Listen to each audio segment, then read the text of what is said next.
Hi friends, നമസ്കാരം. ഏതൊരു വ്യക്തിയാണെങ്കിലും അവർക്ക് ചില കാര്യങ്ങൾ ചെയ്യാനായിട്ട് കുറച്ച് താല്പര്യം കൂടുതലായിരിക്കും. അപ്പോൾ ഈ താല്പര്യത്തിൻ്റെയും ആഗ്രഹത്തിൻ്റെയൊക്കെ പിന്നിൽ പല ഘടകങ്ങളും എക്സ്പീരിയൻസും ഒക്കെ പ്രവർത്തിക്കുന്നുണ്ട്. ശരിക്കും പറഞ്ഞാൽ നമുക്ക് ഓരോ ദിവസവും ഓരോ മൂഡാണ്. ചില ദിവസം വളരെ എനർജറ്റിക് ആയിരിക്കും, എന്തൊക്കെയോ ചെയ്യാനുള്ളൊരു ടെൻഡൻസി ഉണ്ട്. ഫിസിക്കലി മെൻ്റലി വളരെ ഹാപ്പി ആയിരിക്കും, കംഫർട്ടബിൾ ആയിരിക്കും.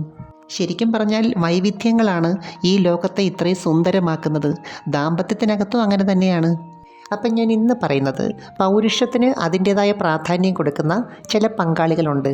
അവരുടെ രീതികളെക്കുറിച്ചും പ്രത്യേകതകളെക്കുറിച്ചുമാണ്.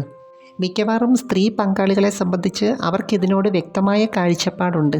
അതിനു മുമ്പ് ഈ ചാനൽ ആദ്യമായിട്ട് കാണുവാണെങ്കിൽ ഒന്ന് ലൈക്ക് ചെയ്യണം, സബ്സ്ക്രൈബ് ചെയ്യണം, ഷെയർ ചെയ്യണം കേട്ടോ. ഇപ്പം സ്ത്രീയാണെങ്കിലും പുരുഷനാണെങ്കിലും ഇതുമായിട്ട് ബന്ധപ്പെട്ട് രണ്ട് തരത്തിലുള്ള വ്യക്തിത്വങ്ങളുണ്ട്. ചിലർക്കാണെങ്കിൽ കാമത്തിൻ്റെ ഊർജം കുറച്ച് കൂടുതലായിരിക്കും. അത് ഫിസിക്കൽ ബോഡിയിലും മെൻ്റൽ ബോഡിയിലും അങ്ങനെ തന്നെയാണ്. പുരുഷന്മാരെ സംബന്ധിച്ച് അവർക്കൊരു പ്രത്യേക ആത്മവിശ്വാസം കിട്ടുന്ന കാര്യമാണ് ലിംഗത്തിൻ്റെ പ്രവർത്തനവും അതുമായിട്ട് ബന്ധപ്പെട്ട കാര്യങ്ങളും. എനിക്ക് തോന്നുന്നു ഈ ബന്ധപ്പെടലിനകത്ത് കൂടുതലും തയ്യാറെടുപ്പ് വേണ്ടി വരുന്നത് ഇവർക്കാണ്. ചില സ്ത്രീകളെ സംബന്ധിച്ച് അവർക്കിതിൻ്റെ പ്രവർത്തനവുമായിട്ട് ബന്ധപ്പെട്ട് രൂപമായിട്ട് ബന്ധപ്പെട്ട് അതിൻ്റേതായ കാഴ്ചപ്പാടുണ്ട്. മാത്രമല്ല അതിനതിൻ്റേതായ പ്രാധാന്യം കൊടുക്കുന്നുമുണ്ട്. പക്ഷേ ഇതിനകത്ത് മറ്റൊരു കാര്യമുണ്ട്. ഒരു പുരുഷൻ ഇതിനെ നോക്കിക്കാണുന്ന ആ ഒരു രീതിയിലല്ല ഒരു സ്ത്രീ ഇതിനെ നോക്കിക്കാണുന്നത്. അതുപോലെ സ്ത്രീകളെ സംബന്ധിച്ച് എക്സ്പീരിയൻസ് വഴിയാണ് ഇതിനോട് വ്യക്തമായ ഒരു കാഴ്ചപ്പാടുണ്ടായി വരുന്നത്. എന്നുവെച്ചാൽ ഇവരെ സംബന്ധിച്ച് കാഴ്ചയിൽ കൂടി അല്ലെങ്കിൽ ചിന്തയിൽ കൂടി ഈ ഒരു മൂഡിലേക്ക് വരാൻ വളരെ പ്രയാസമാണ്. എന്നുവെച്ചാൽ സ്പർശനത്തിൻ്റെ ആ ഒരു ഫീൽ ഉണ്ടെങ്കിൽ മാത്രമേ യഥാർത്ഥത്തിലുള്ള കാമത്തിലേക്ക് വരുത്തുള്ളൂ. എന്നുവെച്ചാൽ ഇതിനകത്ത് വലിപ്പം കൂടുതൽ ഇഷ്ടപ്പെടുന്നവരെ സംബന്ധിച്ചാണെങ്കിലും അവർക്കും എക്സ്പീരിയൻസ് ആണ് പ്രധാനം. അതും അവർക്കിഷ്ടപ്പെട്ട അല്ലെങ്കിൽ അക്സെപ്റ്റ് ചെയ്യുന്ന വ്യക്തിയായിരിക്കണം. എന്നാൽ സ്വയം ചെയ്യുന്ന സമയത്ത് ഈ രീതിക്കൊരു വ്യത്യാസം വരുന്നുണ്ട്. ഈ സമയത്ത് പലരും സങ്കല്പിക്കുന്നത് കുറച്ച് വലിപ്പം കൂടിയതായിരിക്കും. എന്നാൽ ഇത് തന്നെ പ്രാക്ടിക്കലായിട്ട് ചെയ്യുമ്പോൾ അവർക്ക് പാകമാകുന്ന ഒരു വലിപ്പം ചൂസ് ചെയ്യാറുണ്ട്. എന്നാൽ പുരുഷനെ സംബന്ധിച്ച് അങ്ങനല്ല കേട്ടോ. അവർക്ക് ഈ കാഴ്ചയിൽ കൂടി അല്ലെങ്കിൽ ചിന്തയിൽ കൂടി ഈ ഒരവസ്ഥയിലേക്ക് പെട്ടെന്ന് വരാൻ പറ്റും. തന്നെയല്ല ഇതിൻ്റെ വലിപ്പത്തിനും രൂപത്തിനുമൊക്കെ അവർ അമിതമായ പ്രാധാന്യവും കൊടുക്കുന്നുണ്ട്. ചിലരെ സംബന്ധിച്ച് ഇതുമായിട്ട് ബന്ധപ്പെട്ട് അനാവശ്യ ടെൻഷനും ആത്മവിശ്വാസക്കുറവും ഒക്കെ തോന്നാറുണ്ട്. അതുകൊണ്ട് തന്നെ ഇതുമായിട്ട് ബന്ധപ്പെട്ട പുരുഷൻ്റെ പല ആശങ്കകളും സ്ത്രീകളെ സംബന്ധിച്ച് അവർ ചിരിച്ച് തള്ളത്തേ ഉള്ളൂ.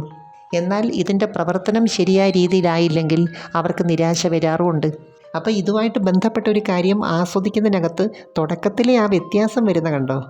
ഇപ്പോൾ സ്ത്രീ പങ്കാളികളെ സംബന്ധിച്ച് കൂടുതലും അവർക്ക് എന്താണോ ഇതിനകത്ത് അനുഭവമാകുന്നത്, എക്സ്പീരിയൻസ് ചെയ്യുന്നത്, അതനുസരിച്ചായിരിക്കും ഇതിനോടുള്ള ഒരു ആറ്റിറ്റ്യൂഡ് ക്രിയേറ്റ് ചെയ്ത് വരുന്നത്.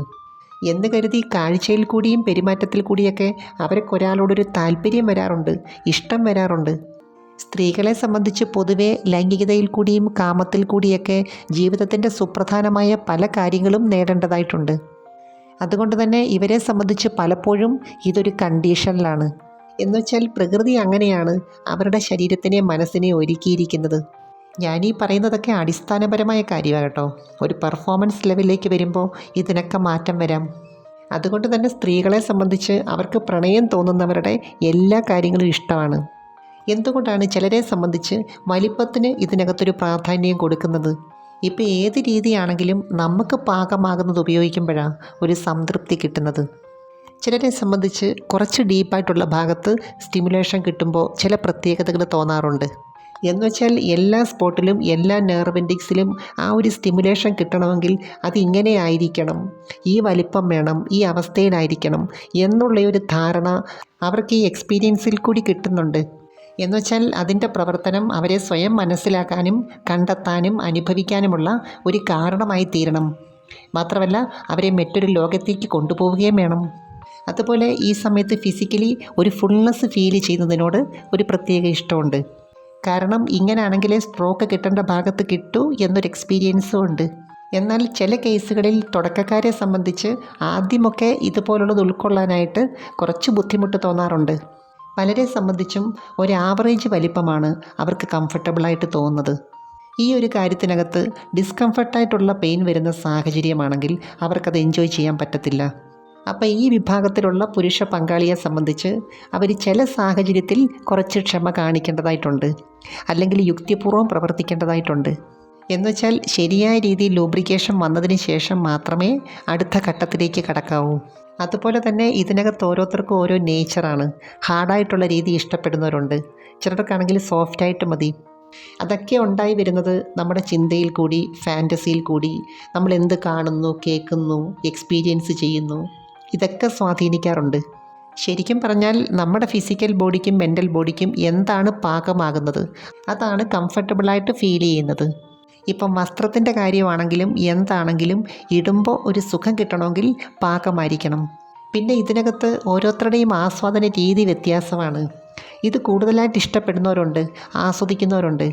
ചിലർക്കാണെങ്കിൽ ഇതിനകത്ത് ചില പ്രത്യേക മെത്തേഡിനോടാണ് ഇഷ്ടം, അല്ലെങ്കിൽ ചില പ്രത്യേക രീതികളോടാണ് ഇഷ്ടം.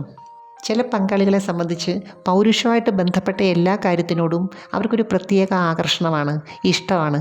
ഇപ്പോൾ ചുണ്ടുകൾ കൊണ്ട്, നാവ് കൊണ്ട് ചില ക്രിയകൾ ചെയ്യാൻ കൂടുതലായിട്ട് ഇഷ്ടപ്പെടുന്നവരെ സംബന്ധിച്ച് അവർ ഇതിന് പ്രാധാന്യം കൊടുക്കാറുണ്ട്. ഈ രീതിയായിട്ട് ബന്ധപ്പെട്ട പല കാഴ്ചകളും നമ്മുടെ മനസ്സിൽ നല്ലൊരു ഫാൻറ്റസി ക്രിയേറ്റ് ചെയ്തിട്ടുണ്ട്. അപ്പോൾ അത് യാഥാർത്ഥ്യത്തിലേക്ക് വരുന്ന പല സാഹചര്യത്തിലും നമ്മുടെ മനസ്സിലുള്ള പ്ലഷർ പോയിൻറ്റ്സിനെ ഇത് ഉത്തേജിപ്പിക്കാറുണ്ട്.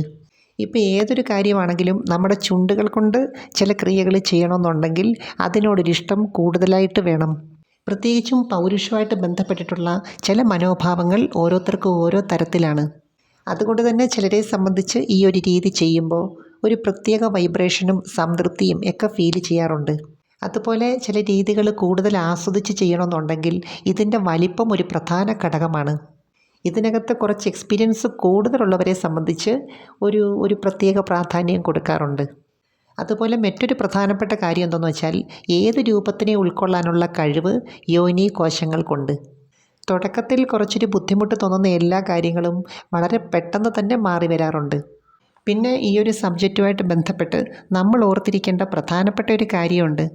എന്നുവെച്ചാൽ ഇതിനോടുള്ള സ്ത്രീയുടെയും പുരുഷൻ്റെയും ആറ്റിറ്റ്യൂഡ് വ്യത്യാസമാണ്. ഇപ്പോൾ ഒരു കൂട്ടർ പ്രാധാന്യം കൊടുക്കുന്നത് അതിൻ്റെ വലിപ്പത്തിന്, ബലത്തിനൊക്കെ ആണെങ്കിൽ മറ്റേ കൂട്ടർ പ്രാധാന്യം കൊടുക്കുന്നത് അതിൻ്റെ പ്രവർത്തന രീതിക്കാണ്, അതിനകത്ത് നിന്ന് കിട്ടുന്ന എക്സ്പീരിയൻസിനാണ്. ചുരുക്കി പറഞ്ഞാൽ നമ്മുടെ മനസ്സിൻ്റെ ഇഷ്ടങ്ങളുമായിട്ട് ബന്ധപ്പെട്ട് ഒരുപാട് കാര്യങ്ങൾ അതിൻ്റെ പിന്നിൽ പ്രവർത്തിക്കുന്നുണ്ട്. എനിവേ, നമുക്ക് മറ്റൊരു വീഡിയോയുമായി വീണ്ടും കാണാം. അപ്പോൾ ചാനൽ സബ്സ്ക്രൈബ് ചെയ്യാൻ മറക്കരുത്, ലൈക്ക് ചെയ്യണം, പിന്നെ അയക്കാൻ പറ്റുന്ന കൂട്ടുകാർക്കൊന്ന് അയച്ചു കൊടുക്കണം കേട്ടോ. Thanks for watching. See next time. By.